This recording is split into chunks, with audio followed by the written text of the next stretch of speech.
Good evening, everyone. I'm Jim Hummel, evening anchor at KATC. And tonight, here at H.L. Griffin Hall, on the campus of the University of Louisiana Lafayette, a debate among the candidates who are running for the 3rd Congressional District seat.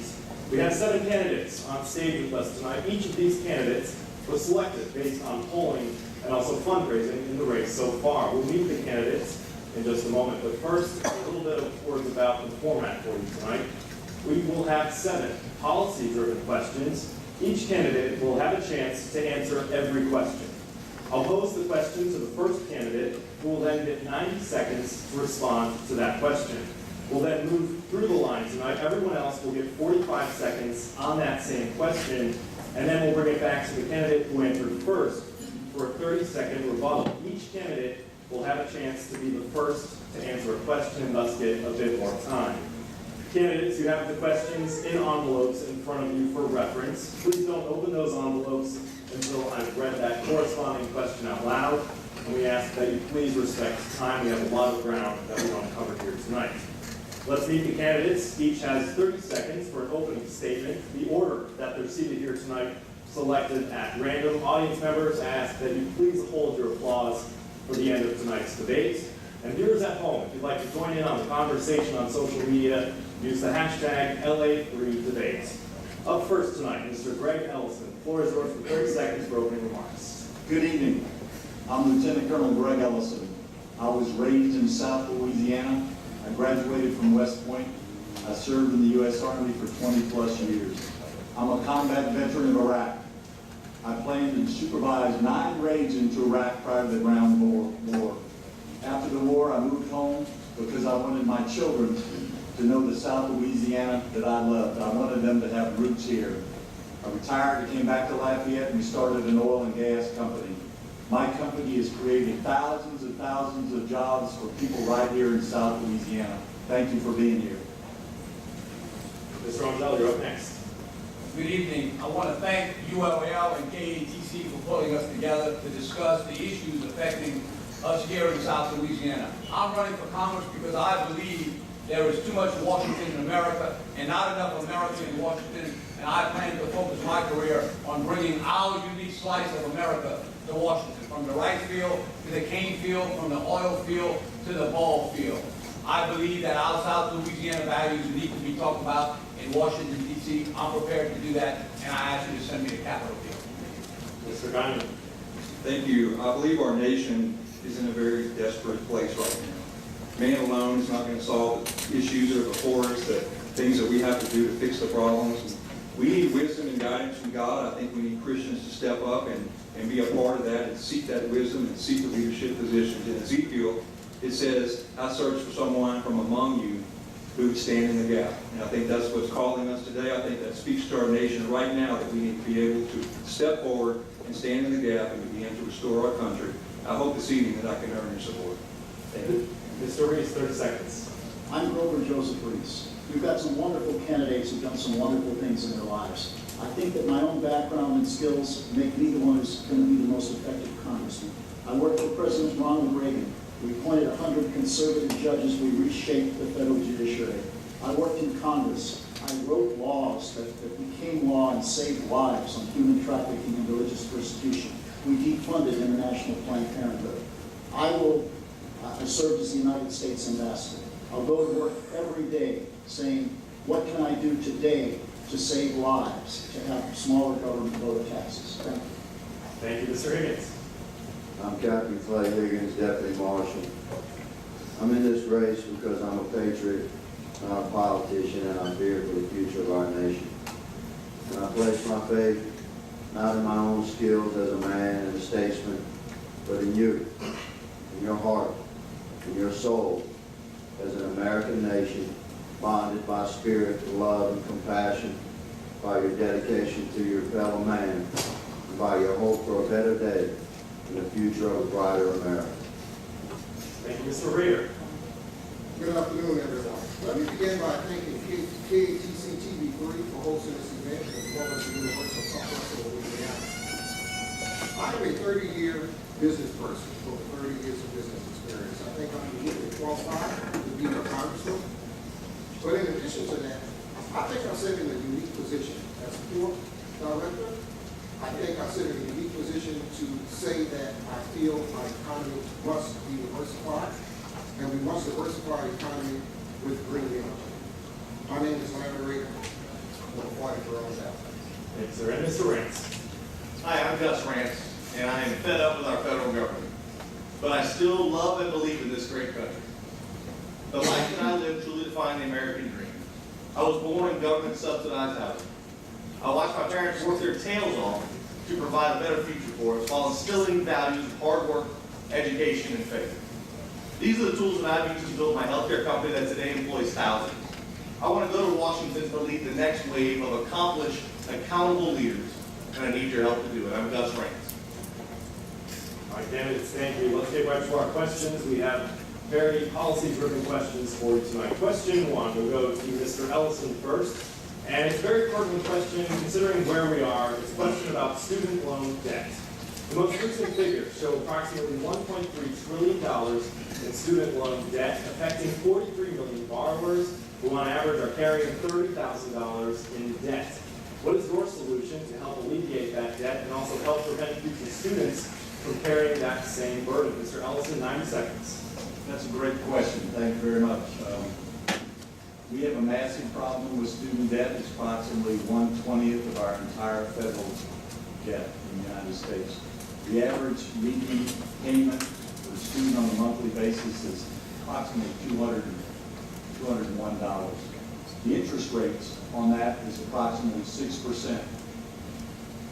We charge our students 6% on their loan, and the banks, the federal government loans the banks at 0%.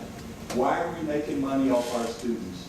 We need to restructure those loans so that the students can have affordable loans that they can pay back on a timely basis.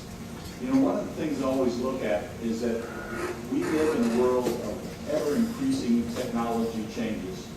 And so as I go through, I want to have a program that looks students right in the very eye the first day that they come into the UL, and they say, hey, look, if you take this major, this is your chances of getting a job here in 4 years or 5 years whenever you graduate.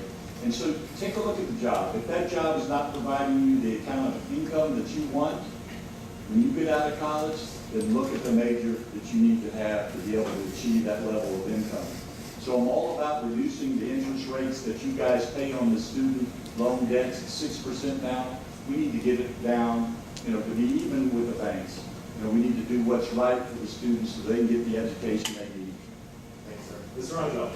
Yeah, I think recent studies show that 60% of the new jobs that we're going to create in Louisiana over the next decade will require more than a high school degree, but less than a 4-year degree. And while everybody should have an opportunity to attend a 4-year university, not everybody needs to attend a 4-year university. I think we took a wrong turn in America some time ago, and we created 2 classes of citizens. Ones that would acquire a 4-year degree and ones that would not. I think it's wrong. I don't think it served our communities, and I don't think it served our families and our country very well. I will be a person who supports the finances of the federal government investing in education, certainly cutting interest rates, no doubt. It is absolutely ridiculous. I know this firsthand. As a father of 5 and as a husband, we're still paying on those college loans ourselves. Mr. Guy, what would you do? I think it's obvious to all of us that we need to help higher education do its job. If there's one thing that we did in the legislature while I was serving there, is you got to look at what's driving tuition so high to begin with. We have student debt, and we know that it's a big problem when you graduate to have to go and spend years paying off that debt. It affects you with your new family or your new job or your new occupation, where you're moving, and all those kinds of things. But the big question is, why is tuition so high? One of the things I think we can do is make sure that universities are operating efficiently. I think we need to audit them and make sure those dollars are being spent right. The grant money coming from the federal government to the university system needs to be going directly to help those universities function in a way that will drive down tuition, not drive it up. That seems to be the biggest problem facing students today. Mr. Reese, 45 seconds. Well, I agree with several of the recommendations that you made, but I think you need to take a deeper look at what is driving the tuition up. It's exactly like medical care. Medical care and college tuition have gone up way faster than everything everything else in the cost of living in the United States. And the question is it the student loans, and is it the medical insurance chasing the increased cost, or is it the cost chasing the availability of insurance and the availability of loans? I'm afraid a lot of times it's the second. We need market-driven solutions on healthcare and on education. We need people to be able to say no to things that are a good idea but that we simply can't afford. Mr. Higgins? When I went to school, tuition in 1979 was $750. It was quite affordable. In my family, 7 of 8 children, we all went to college. None of us had student loans. It wasn't that long ago in our country that an American citizen that wanted to attain a higher education could work their way through school. My family, we had a choice. You could work your way through school or join the military, let them pay for it. I ended up doing both. The problem with student loans right now is the expense of education to begin with. Now, for the student loans that exist, they should certainly, it's only the righteous answer to lower those interest rates to the very lowest possible rate available in the United States. Thank you. Mr. Rader? You know, that's a very interesting question. I'm going to pull off of Bernie Sanders on everyone here this afternoon. I think a college education should be free. I think student loan debt should be forgiven. So one might ask, how are you going to pay for it? Well, I think our tax system needs to be revitalized. That 1% at the top is not paying a fair share of the tax burden. And I think if we tax that 1% at the top, there's a lot of things in this country that could be done, especially when it comes to education and especially when it comes to investing back into our communities. Mr. Rance? I'm going to have to disagree with Mr. Rader. I think the biggest problem that we're facing right now in this country is we don't have a value for our education. We have a lack of value. We don't get a return on investment. Costs have gone through the roof, and many reasons are because, federal government subsidies, state subsidies, but the value of the education is something that's sorely missing.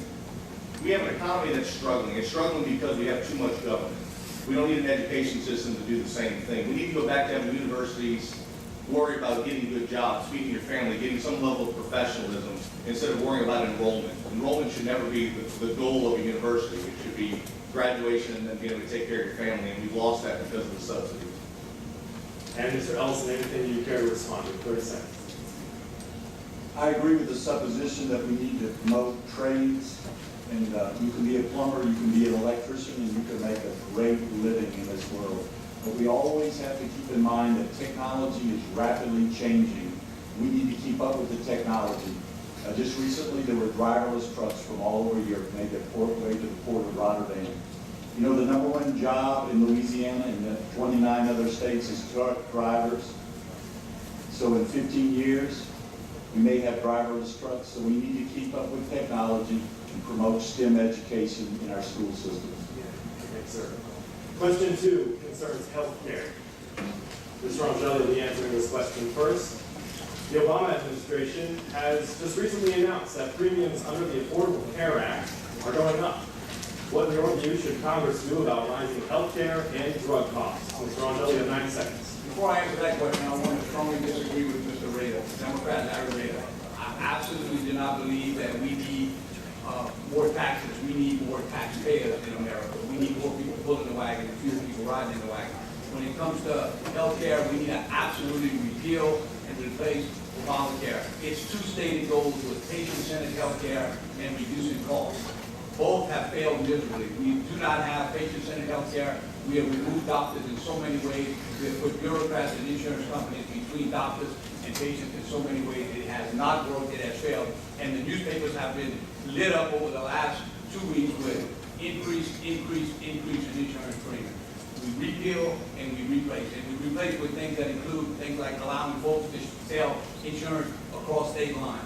We provide a tax deduction for individuals that buy health insurance, much like we provide a tax deduction for businesses that do that. We make sure certainly that we do not fund with any federal dollars any abortions with regard to federal health care dollars. We make absolutely certain that the exchanges that exist now go away because they have done nothing but wreck the healthcare system here in America. I will be a big proponent of absolutely repealing and replacing Obamacare with a marketplace, patient-centered program that works. Mr. Condon, 45 seconds. I read something just a couple of days ago about the increase in the Affordable Care Act, potentially up to 25% in some states, and there was a little comment at the bottom about the number of people who are having to pay that premium. And of course, ones of us who are not on that plan are paying their own. You're absorbing the full amount of that premium increase. But it went on to say that 60% of people are getting their premiums paid by their business, like it was no big deal. Well, who is paying for that? When a company has to pay the premium increases, it costs jobs in the economy, it costs a profit margin to be reduced. There's no question we need to replace the Affordable Care Act with one that is market-driven, that allows the patient to be in charge, to determine what options they want, and to be able to choose from more than one provider. We've seen co-ops all over the country closing down. Mr. Reeves. The crisis that Obamacare was supposed to address, was trying to address, was the result of too few decisions about healthcare costs being made by doctors and patients, and too many by corporate middlemen, by insurance companies, and by government agencies. Well, they took it in exactly the wrong direction. They federalized it, they bureaucratized it more. It was, if you had been designing a system to fail, I don't see how you could have done better. We've got to repeal it. We've got to come up with common sense reforms that really do protect people from catastrophic, unpredictable things, and that allow people to make decisions, that allow doctors to make decisions and patients to make decisions, and put medical care back on the footing that it was 40 years ago, when you could have a baby without medical insurance and you had to pay some money, but it didn't ruin it. Thanks, sir. Mr. Higgins, 45 seconds. The Affordable Health Care Act, even by government standards, is the worst idea in the history of bad ideas. It's 2,800 pages cycled out. An army of attorneys cannot interpret it. Of course, the cost is going up. It's run by the federal government, by a massive bureaucracy. It's out of control. The reason health care is so expensive in America today is not because of the problem with health care or health insurance, because of health insurance expense. And the reason health insurance expense is so high is because of federal restrictions that will not allow insurance providers to sell across state lines. That's why you have Blue Cross of Louisiana, Blue Cross of Texas. Very quickly, we could fix this thing, let the free market take over if we would allow insurance providers to sell across state lines. Yes, sir. Mr. Rader. Let me remind you that the United States is the only country that we get rid of Obamacare without a federal health care system. Yes, it does have its problems, but should we totally eliminate it? No. What are you going to do with individuals that's already in the system? There are other ways to work with the Affordable Health Care. One thing we can do is increase the number of participants in the program.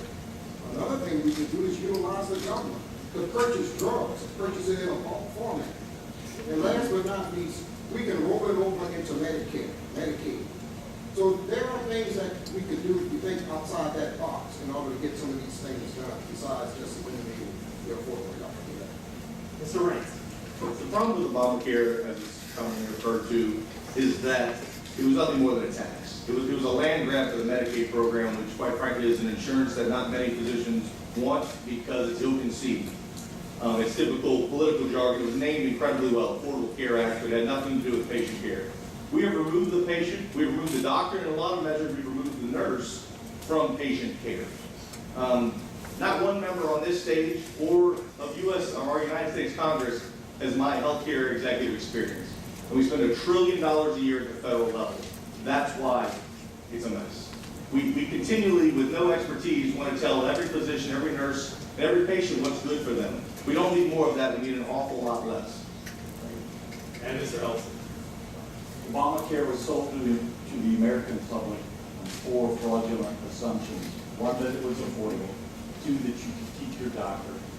3, that you could keep your health plan. And 4, that enough healthy young people would sign up to offset all the sick people. None of those have come true. In fact, it's imploding.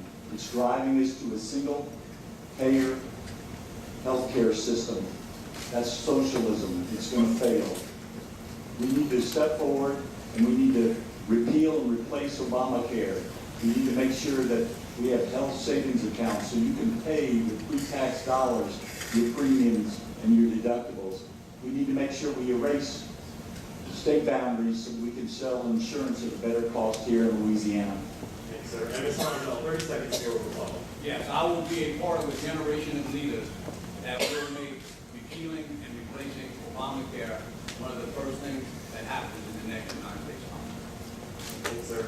Our next question is dealing with immigration. Throughout this election campaign, we've heard the phrase "build a wall." What is your position on said wall, and do you believe in the path to citizenship for undocumented immigrants who are already here in the U.S.? And what about refugees? What should the U.S. do about them? Mr. Diamond, you're starting us off. 90 seconds. All right, great question. I want to mention this. I do have a proven record. I did serve in the Louisiana legislature in 2008. I actually filed immigration reform legislation package of bills that said that the local law enforcement could partner with the federal law enforcement to enforce current immigration law, not creating any new law, just enforce what we already have on the books. The Heritage Foundation has now listed that as one of the top 5 things that need to be done nationally in order to begin to deal with this problem.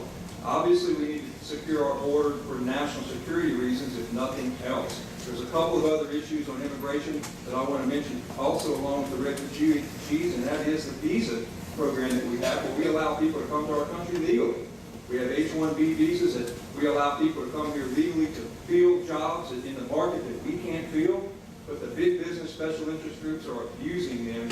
They're displacing the American worker and hiring foreign workers, and that's not what the law allows them to do. That needs to be audited and stopped immediately. And in fact, in some cases, they're having to train their replacement. Intel laid off 12,000 people recently and applied for 14,000 H-1B visas. And I'm telling you, even with Common Core math, that doesn't work. We've got to enforce that and audit that immediately. The refugee program needs to be paused because we have Syrian refugees coming here at 11,000. Only 55 of them were Christian, even though 10% of the Syrian refugees are Christian. There's something going on there and that needs to be paused. Mr. Reese, 45 seconds. I worked in immigration enforcement, and I can tell you that to secure our border, to get control over illegal immigration, to stop it, the wall's not going to be enough. We need people. We need people patrolling the border. It's not high-tech. We can do some high-tech things, but we need to find people and deport them with dignity, but firmly, days or minutes after they come in, not 15 years later. We don't need amnesty, but we do need legal immigration. Legal immigration made us great. I'm a grandson of an immigrant and a husband of a refugee, and I hope we, in our effort to get control, we don't stop being America. Mr. Higgins, 45 seconds. Yes, I believe our border needs to be hardened and secured. Our southern border existed for 200 years as a soft border. None of us had a problem with a soft border with Mexico, but they ruined that.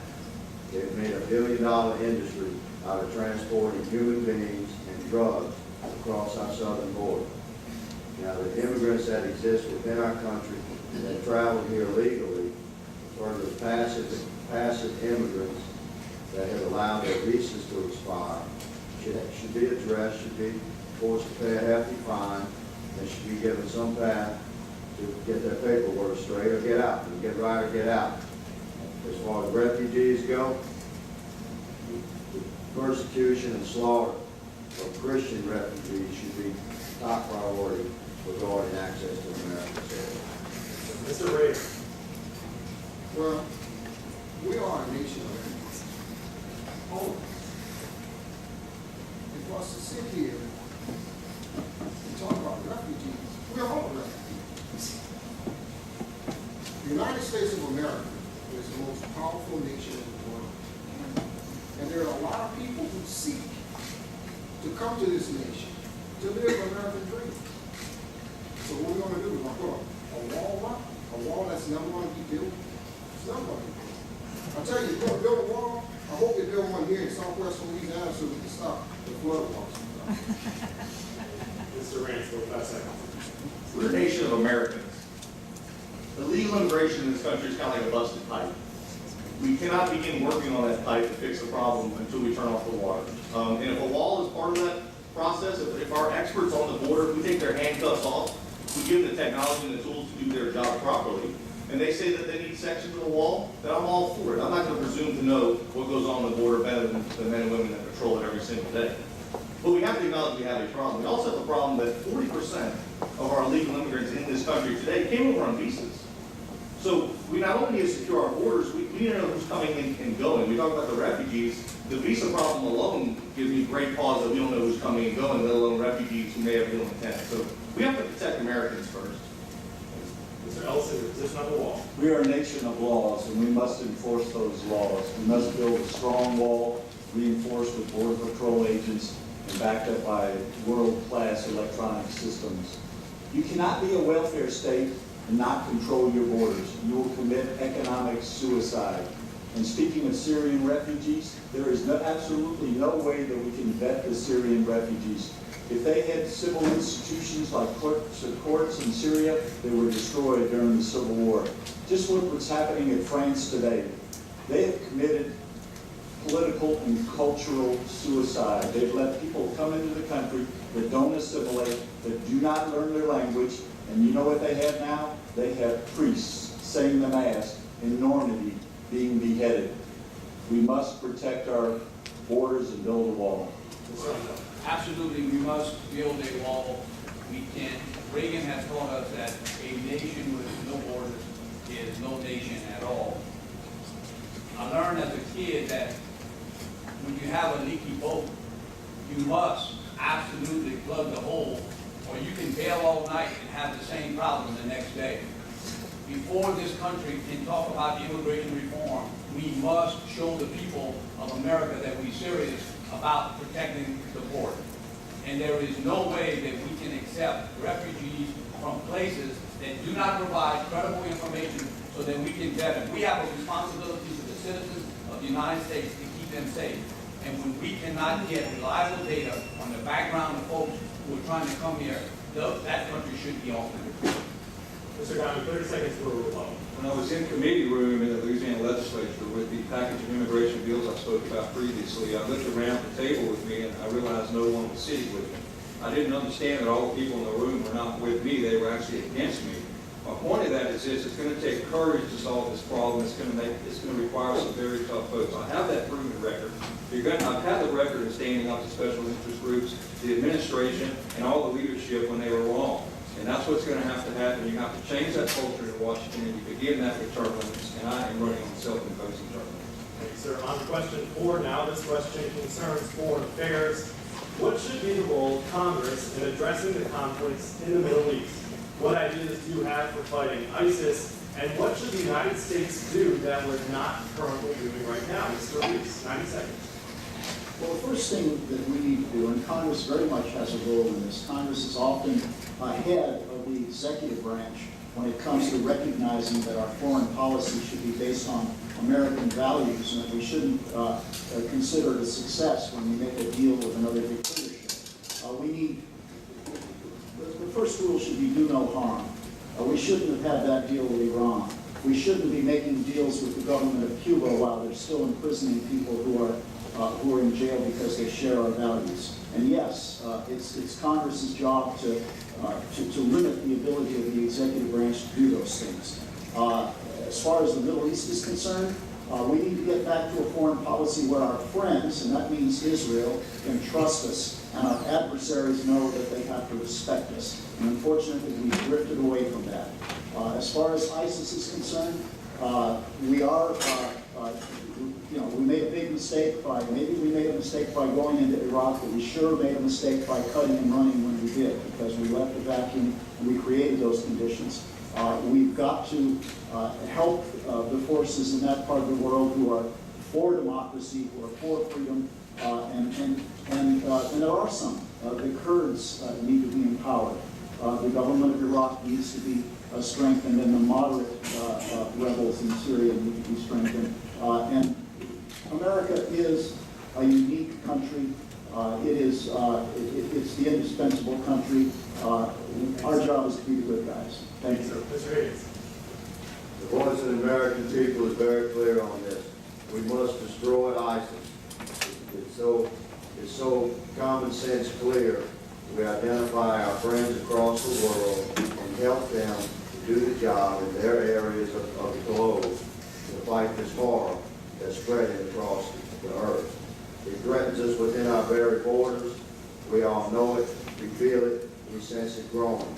And yet the voice of the American people is rarely heard. Our intelligence forces know where these guys are. We can strike them hard, we can strike them fast, and we can take them out. But we have to have the courage to do so. The United States federal government no longer reflects the will and the voice of the true American people that sit in this room. Mr. Rader, your thoughts? Well, I think the reason we are concentrating on conflicts in the Middle East, Syria, is because of the oil. I think if we diversify our economy here in the United States and utilize green energy, we won't have to send our young men and women into battle. You know, this thing about war and being ready for war is not a good thing for Americans. You know, everywhere we go, we make a decision on whether or not we're going to instill our values on other nations. I think at some perfect time, we need to start looking at home rather than so much abroad. Mr. Rand? We need to stop funding terror-sponsoring countries. We want to remove ISIS, we have to remove their dollars. Unfortunately, that's the only way we're going to destroy them. Their ideology, unfortunately, they don't have borders. They don't have a military we can go and fight. We've got to bring all the power we can bring militarily, but we need to stop funding countries that hate us and that sponsor terrorists. And what you mentioned, Larry, about focus on oil and gas, we're still buying 60% of our oil from these countries, mostly because the United States of America has made it so difficult to drill, so difficult to produce. That's an anti-American policy, and that's something that both parties ought to be able to get behind fixing in this country. Mr. Ellison? ISIS is a political movement masquerading as a religion. What's going on in the Middle East today is nothing more than a continuation of a 1,400-year-old war between the Shias and the Sunnis to determine the successor to the Prophet Muhammad. Unfortunately for us, ISIS is hopped the fence. It's crossed the ocean. It's killing Americans right here in the homeland. I'm the only candidate in this race that has articulated a plan how to stop ISIS. I published a paper one day before the California shootings. You got to shut off the flow of the money. They make $3 million a day from selling oil. You got to track them from wherever they are, and you got to protect our borders. Hey, the Syrian refugees, there's no way to vet them. The first step in vetting Syrian refugees starts with the United Nations High Command in the Jordanian desert. We have to stop the ISIS. They're a clear threat to us. Thank you, sir. Mr. Rangel, what would you do? I think we need to start by first labeling the enemy, radical Islamic terrorism. We must call the enemy what it is. It is evil. It does not value life and Western values. And if we will have the courage to call it what it is, we will then begin to put together, I believe, a will of the American people. Much like we had with communism. I recall as a school kid, we learned the downside of communism, and it brought the will of America to end the Cold War when we had a president who said, when we draw a line in the sand, it matters. We must keep our guns. It starts with keeping our guns, securing our border, vet any immigrant from anywhere, anytime, cut off their money supply, and kill our enemies there before they kill us here. Thank you, sir. And Mr. Gunn? Step one in the Middle East is to restore our relationship with Israel. We have certainly abandoned them over the last few years. Our only true ally in the Middle East, a trading partner, a friend, and we have abandoned them with the Iran deal. They no longer trust us, and we need to restore that immediately with the next administration, whoever that may be, and with the next Congress as well.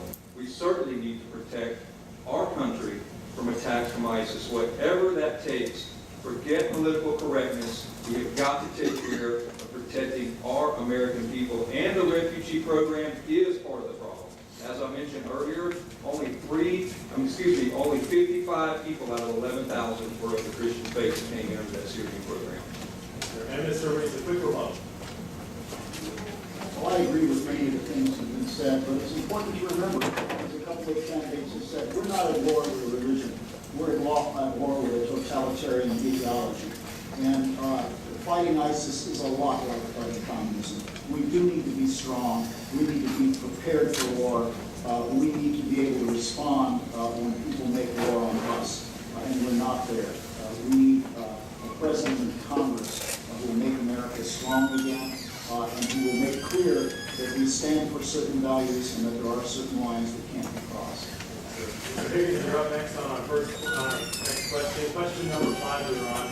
It has to do with police and community relations. The fatal shooting of Alton Sterling by police in Baton Rouge sparked weeks of protests here in Louisiana and around the country. It highlighted a distrust between minority citizens and police agencies. It ended, of course, with the deadly ambush of police officers in Dallas and Baton Rouge. How would you work to restore the relationship between police and communities? Mr. Higgins, 90 seconds. I speak across the nation to large law enforcement gatherings, annual gatherings of cops, first responders, across the South, Texas, Florida, Connecticut, Alaska, California. Problems and issues are the same. The American police officers were 1 million strong behind a badge in this country. By far, we are constitutionalists. We understand the absolute observation of civil rights.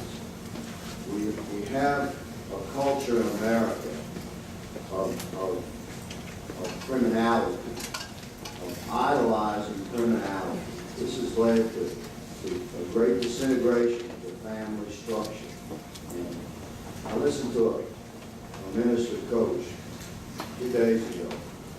He told me that one of his students was upset because his best friend got his quote-unquote stripes before he did.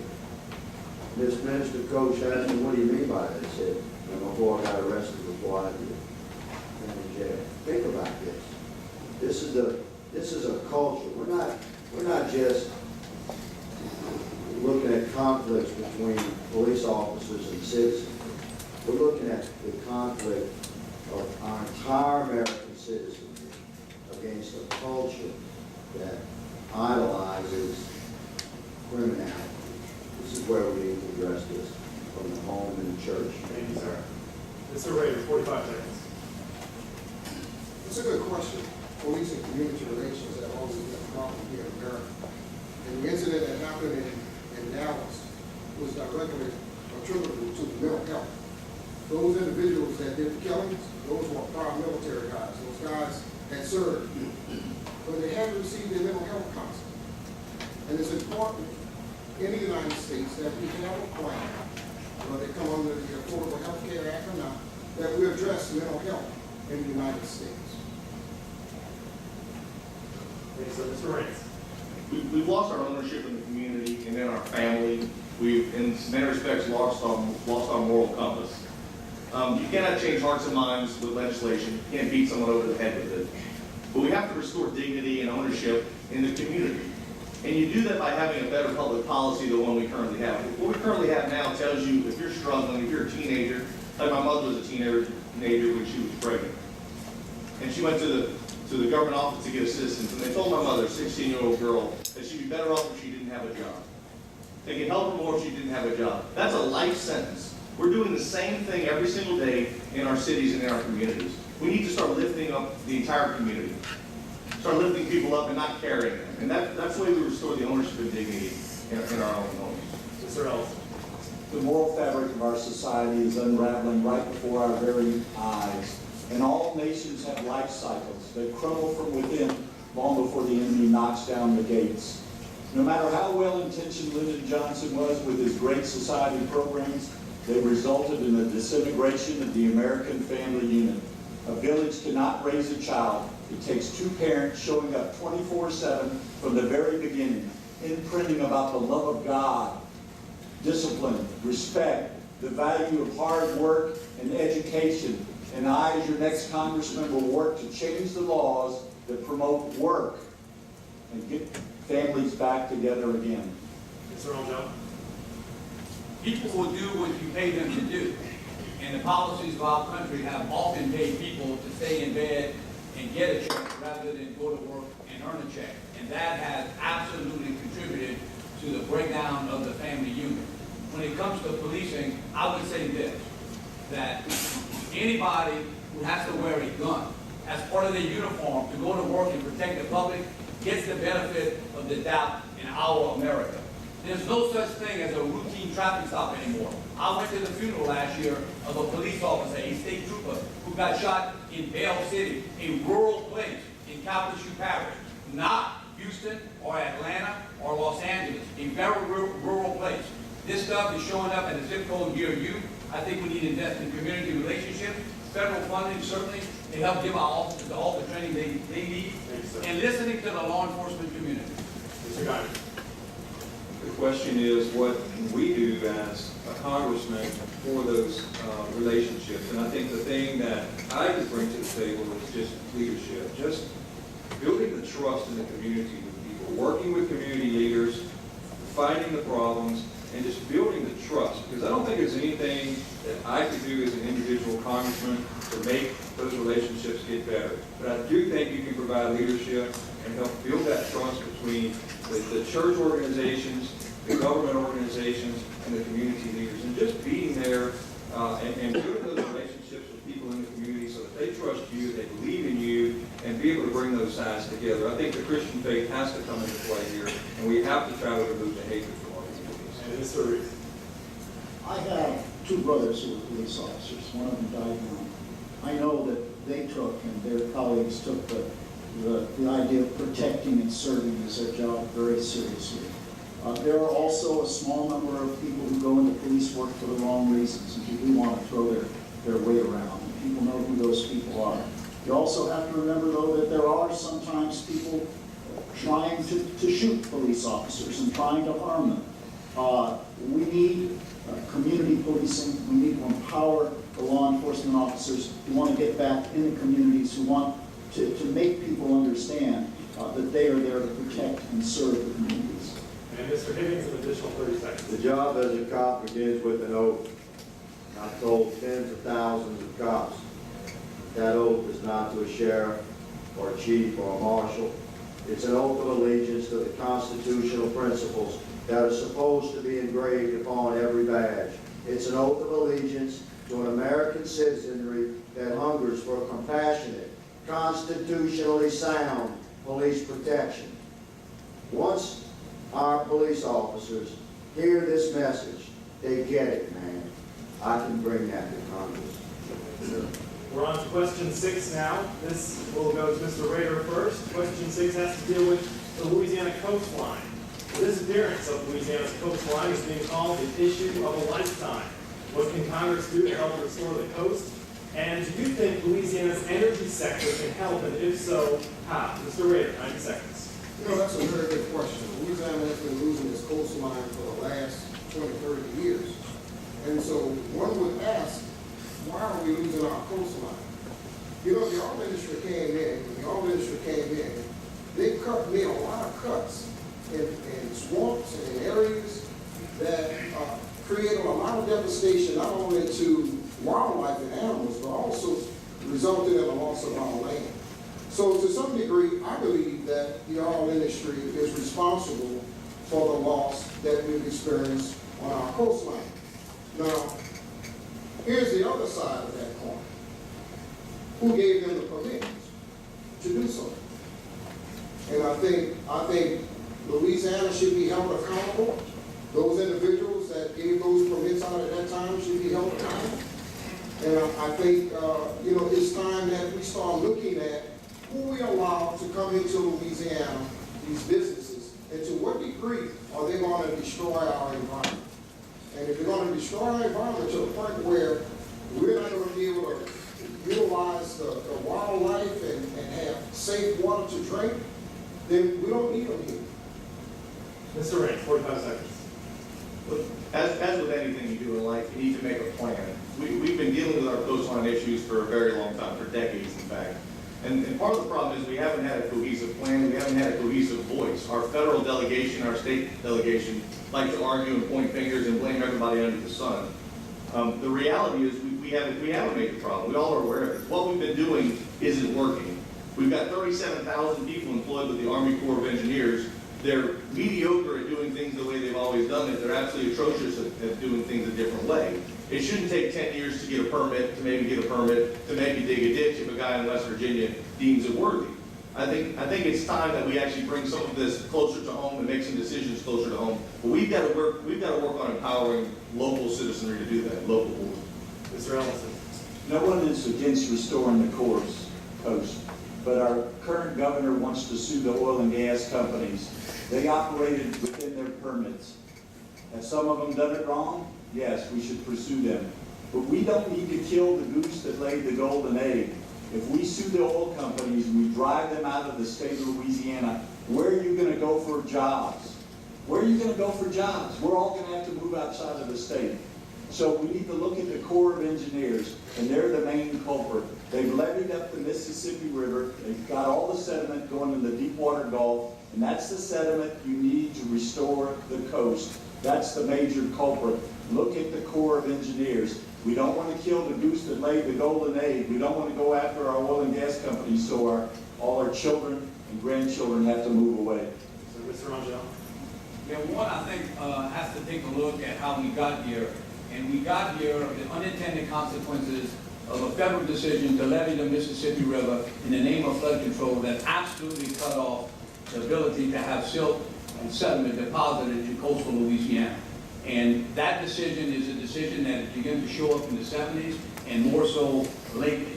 Congress can start by doing two things. First of all, we can make sure that Louisiana gets its share of federal offshore revenues as inland states collect 50% of the money from revenues on their lands. The coastal states should as well. That public policy needs to be changed. And we need core reform. It makes no sense to have studies after 20 and 30 years and restudying the same thing. It's time for action. We can do that through an effective Congress. Mr. Gunn. As a legislator, I was a leader of a group called the Fiscal Hawks as we tried to deal with budget reform here in the state of Louisiana with the fiscal irresponsibility that was going on in this previous administration. They were raiding the coastal fund that we as taxpayers dedicated money to begin to restore our coast. They were raiding it. They were laundering the money through there so they could spend it recklessly instead of dealing with the budget issues like they were supposed to. They were in violation of the Constitution, and we challenged them on it. I have a proven record of fighting on this issue. I authored legislation that got to the House of Representatives to prohibit the previous administration and all the people working for them that were pushing for this to continue to launder that money that should have been going to the coast. As a congressman, I will work with the state delegation and with the administration to make sure that money goes where it's supposed to go and we restore our coast. Mr. Reese, how about you? Everybody wants to restore the coastline. Everybody wants to protect our environment. Some of what's been talked about is part of the solution. We do need to make sure Louisiana gets its fair share of those funds. We do need to make sure that the Army Corps of Engineers starts behaving as though we're not a government agency. But remember that environmental regulation, like other forms of regulation, how much you want is exactly what Goldilocks wanted. We want not too much and not too little. We want just enough. And if you react in a crisis, if you react to a crisis by giving a federal agency too much power, you will get way too much regulation. You will get vindictive regulation. You will kill the goose that laid the golden egg. We need to watch out for that. And Mr. Higgins. The Louisiana coastline has been changed by natural occurrences of oceanic tides and storm surges since Christ was a cowboy. And the Mississippi River delivered silt throughout that time. The ocean would erode the coast, and the Mississippi River would deposit the silt back inside Louisiana. It was a natural process. We decided 100 years or so ago to levy the Mississippi. So this changes natural process. But now, we have many areas in South Louisiana that are forced to dredge in order to have ship access and commercial travel. That dredged silt could, in my opinion, could easily be piped in areas where coastal erosion is most serious.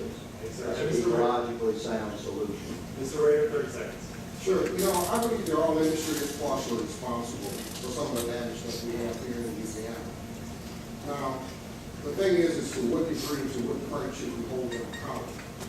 But I also believe by the same token that the environment is changing. And the environment is changing because of us, because of fossil fuels. And so we need to look at that as well. And that's why moving to green energy is so important. The rise in the sea level is directly attributable to the warming of the earth. Yes, sir. And Mr. Rance will answer this next question first. We're on question 7, our final question, and this has to deal with the effectiveness of Congress. The approval ratings for Congress are low, near in single digits. This election cycle has been divisive among Democrats and Republicans. With that division in mind, how would you work to be an effective member of Congress? How would you bridge the gap between parties to help tackle major issues like the national debt, entitlement issues, economic issues here at home, namely the recent downturn in the oil and gas industry? Mr. Rance, 90 seconds. Well, I'm from South Louisiana, so the best way to bring people together is going to be good food. I think that's number one. I mean, the reality is we have a very, very partisan system. We have Democrats and Republicans, and we're all fed up because none of them are representing us. That's why I'm running for office. We have got to get back to remembering who puts us in office. It really doesn't matter what 434 other districts think of the job I'm doing of representing the people of this district. I think that we forget about that. It's very easy to get up there and you put on your blinders and you live in a bubble and you think you're doing very, very important work. And next thing you know, we're sending $1.3 billion to Iran, and we all think it's a good idea. I think we have to remember where we come from, and we have to expect more out of the people there. I've been told a lot of times that the system somehow corrupts people, that the system is broken. I don't allow our representatives off that easy. Hold them accountable. The reality is a system does not corrupt a person corrupts themselves. And so we've got to stop putting great salesmen in office, and we need to put accomplished, accountable leaders in office. I have a resume of turning hospitals around. That's what we do. We take over very, very distressed operations. We have to make very difficult decisions and prioritize our spending. Start making a plan, start making a budget. It's what a lot of us have done throughout our entire life. It's what Congress's job is to do, and they're failing on the job, and that's why the approval rating is so low. They need to simply do their job. Mr. Ellison. This upcoming congressional race is vital. Our country's in trouble, our world's in trouble. We face ISIS, we face the national debt, we face the border and securing it. We face the moral fabric of our society unraveling. So it's about proven leadership. My leadership skills were formed on the grounds of West Point, honed on the battlefields of Iraq, and strengthened as a businessman and a leader here in South Louisiana. The Lafayette Daily Advertiser brought all the candidates in. They vetted us all, and they unanimously voted for me as the candidate they endorsed, is standing above all the rest. Our country awarded me the Bronze Star and the Legion of Merit for my leadership in the most trying of human conditions, war. And I will be a great congressman for you, and I will lead the way. Thank you. Mr. Angel. I think the effectiveness of Congress can start by understanding and preaching that government cannot be everything to everybody and shouldn't. If Congress will focus on what it is that they were sent there for, I absolutely believe that Congress can be more effective. The first thing I would say is that we have to do is make certain that we take back the authority that has been eroded by the legislative branch in favor of the executive branch. The executive branch has authority to regulate, which is too much authority because it takes away the ability to legislate. And while I certainly appreciate Greg's comment about the Daily Advertiser, I would remind folks in here that the Daily Advertiser also endorsed Hillary Clinton. Mr. Gunn. I never wavered on principle when I was in the Louisiana legislature. Took some tough positions, leader of the budget hawks, leader of the anti-Common Core movement, traveled the state doing that, fought the administration on their fiscal irresponsibility. And despite all of that, I was able to lead and build relationships and bring people together. 20 members of the Black Caucus, 20 members of the rural Democrats, 20 members of the conservative Republicans came together under my leadership, and we scored a victory on the House floor with 60 votes against the administration, throwing every single tool they had at us to defeat us on a budget reform issue. You build relationships, you earn their trust, your word is your word, you bring people together, and you lead, and you get things done. I've proven I can do that. I did it in the House of Representatives, and I will do it as your congressman. And I want to correct what I misspoke. I said the Daily Advertiser did it. It was actually the USA Today did it at the parent company. So, Mr. Ruiz. Thank you, Scott. Mr. Ruiz, 45 seconds. I worked in Congress for 10 years. I didn't usually like it, but I stayed because it was possible to get things done. We passed a bipartisan bill on human trafficking, modern-day slavery, making the United States really declare war on that modern-day slavery. And we made a lot of difference, and we saved lives. We did things on, passed laws on terrorism. We passed laws on religious persecution. The key is to treat people with respect, to understand other people's positions, to know where you can compromise, but to make them understand that you will never compromise on principle. Sometimes we do it the other way. We call them a communist, and then we cave, and then we write a fundraising letter and call them a communist again. That's not the right way to do it. Mr. Higgins, 45 seconds. Respectful, compassionate communication is the key to solving any problem, and it's certainly true for America today. I'm the seventh of 8 children. My family reflects every shade of ideology, and yet we gather. We gather as one with love and respect for each other. Yes, we have healthy debate, and no, we don't always agree. But we always agree on our love and respect for each other. My family is reflective of the American family, and I believe that through statesmanlike communication with civility and decorum, we can move forward through the challenges that face our nation. It's founded on love and respect for each other. Mr. Rader. I'm afraid I have to agree with the group.